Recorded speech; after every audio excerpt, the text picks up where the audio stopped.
Gente, o que é essa corrente filosófica? Como que ela surgiu? Antecedentes, principais nomes, um apanhado geral?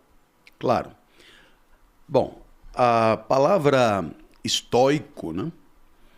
Ela é uma palavra que podemos usar no nosso cotidiano. E talvez ela tenha um significado que tenha alguma tangência, embora não completamente coincidente, alguma tangência com o que era o estoicismo na filosofia. Quando você diz fulano de tal agiu de maneira estoica ou agiu estoicamente, o que é que você quis dizer? Bom, eu entendo que isso significa uma certa competência, capacidade de suportar encontros tristes, né? Encontros adversos, encontros dolorosos, encontros angustiantes e assim por diante. Em outras palavras, o comportamento estoico é um comportamento de resistência alta em face de um mundo agressivo, lesivo, contundente, devastador, etc.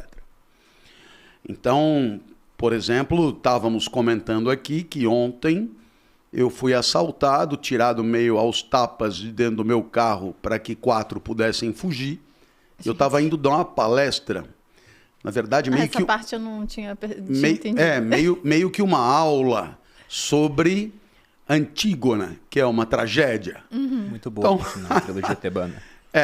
Então, aí eu podia ter voltado para casa, né? Pô, eu terminei no chão da rua e podia ter concluído que não tinha condição de dar aula. Mas não, né? Peguei o carro, peguei o táxi que estava atrás. Logo atrás, que viu tudo e ficou feliz da vida que arrumou um cliente tão necessitado assim. Me levou até o lugar da aula, eu cheguei lá e dei a aula como se nada tivesse acontecido. É um exemplo de um comportamento estoico. Sim. Um comportamento que mostrou uma certa resistência ante o infortúnio, ante acidentes entristecedores, né? Bom, então, digamos que isso seja para o senso comum. Claro está que quando você fala do estoicismo, você tem essa palavra estoico mais o famoso ismo. E eu entendo que toda vez que tem o ismo, nós estamos diante de um conjunto de pessoas que pensa parecido, né? E que coloca aquilo que vem antes como valor principal, né? Ou como um valor de destaque importante. Então vamos lá. Liberalismo. Conjunto de pessoas que pensa parecido e que tem a liberdade como um valor importantíssimo. Sim. Comunismo. Conjunto de pessoas que pensa parecido e que tem a comunidade como um valor importantíssimo. Assim como o individualismo, o indivíduo, e o oportunismo, a oportunidade, Sim. e etc. Bom, então o estoicismo, né, nos remete à existência de uma corrente de pensadores, de pessoas importantes, e seus admiradores, seus discípulos, e que tem, digamos, essa capacidade de resistência ao mundo entristecedor como um valor muito importante para a existência, para a vida, digamos assim.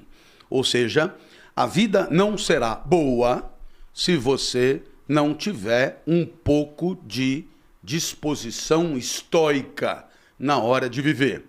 Ou seja, se você for um frouxo, alguém que se deixa abater de maneira muito significativa ante qualquer encontro ou acidente entristecedor, você não poderá ter uma vida boa. A vida boa pressupõe essa capacidade de encarar a adversidade e, embora o afeto sempre exista, você superá-lo, suportá-lo e seguir adiante, digamos, na busca de um propósito, na defesa dos teus ideais e assim por diante. Então eu acho que esse, digamos, é a primeira ideia, a mais elementar que nós poderíamos dizer. Então, de uma certa maneira, hoje em dia tem muita gente falando que a nova geração, ela é toda queixosa, ela é toda cheia de frescura, ela não sei o quê, ela não sei o que lá. Faltaria, portanto, um pouco de disposição estoica na hora de viver. Eu, por exemplo, acho, comparando eu mesmo e meus filhos, por exemplo, que de fato eles são muito mais sensíveis à adversidade do que eu. Uhum. Mas muito mais, assim. A capacidade de suportar o sacrifício é muito pequena, né? Então, por exemplo... Qual a idade deles, Cláudio? Só pra... eu tenho um filho de 34, uma filha de 31 e uma filha de 20, né? Uhum. E o que eu observo? Eu observo que, no meu caso, se o calo apertar, eu varo à noite, eu saio pra briga, né? Uhum. E eu observo a mesma coisa, eu pego e falo, não, mas peraí, isso aí é só amanhã, ou...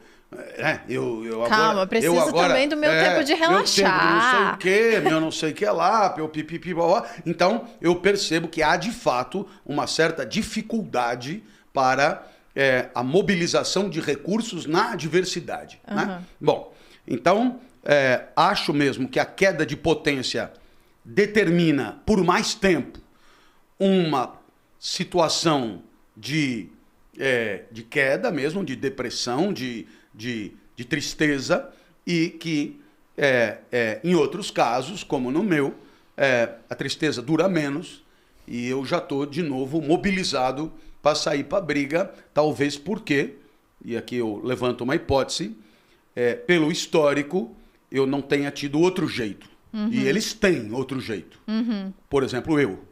Então evidentemente... Você é a saída. Quando como dizem, a água bate no bumbum, né? Uhum. Aí uns tendem a reagir mais rápido do que outros, por necessidade, por exemplo. Bom, na filosofia, o estoicismo surge na Grécia.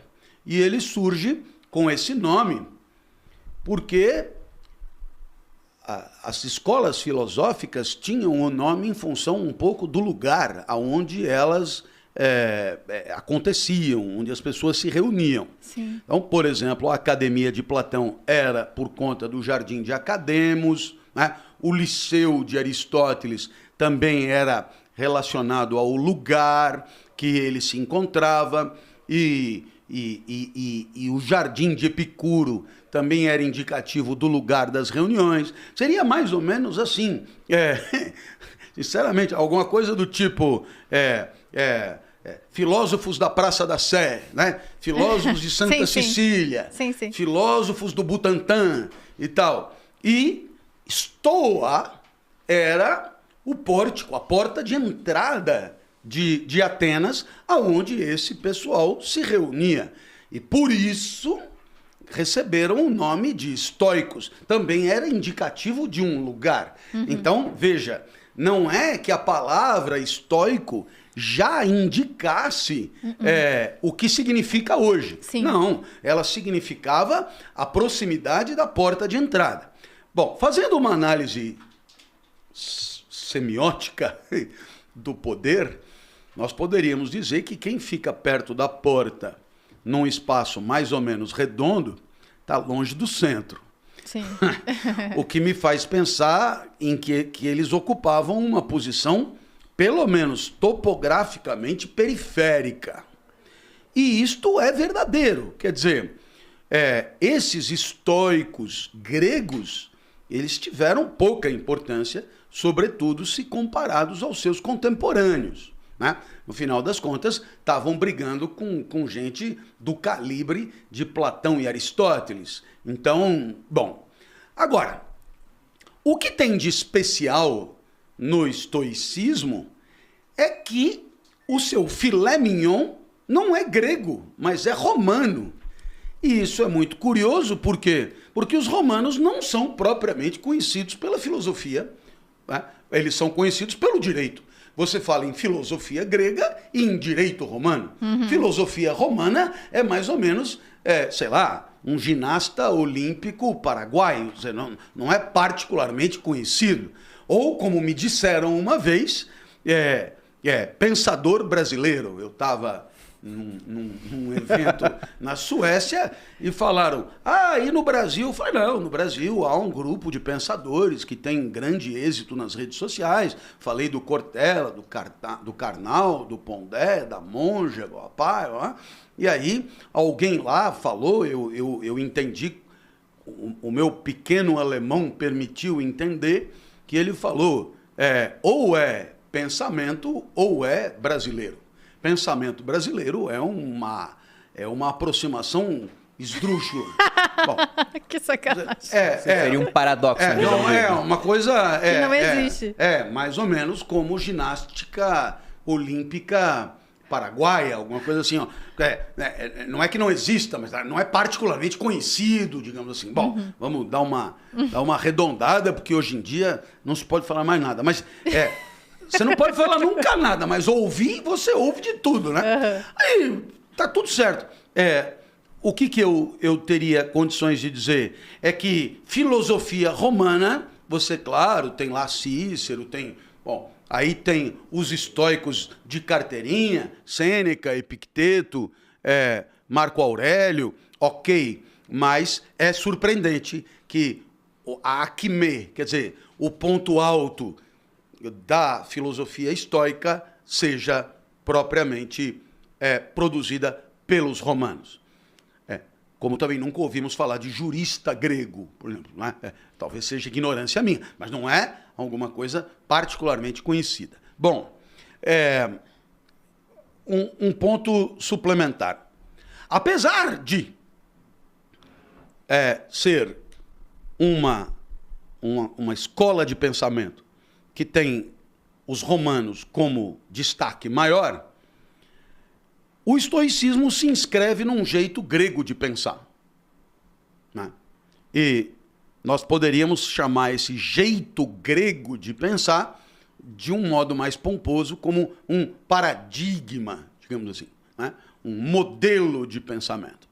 E esse modelo de pensamento precisa ser apresentado aqui para que evitemos confusão. A referência é a natureza. Então, se você pegar Marco Aurélio, pega lá as meditações, as coisas de Marco Aurélio, aquilo que ele deixou escrito, muito mais ele escreveu, eu acho, para ele mesmo do que outra coisa, como Sim. Você também falou que o estoicismo é mais para você do que outra coisa. Marco Aurélio era imperador, certo? E portanto, alguém... É outra curiosidade, quer dizer, é alguém que acumulava a competência de governante, e consta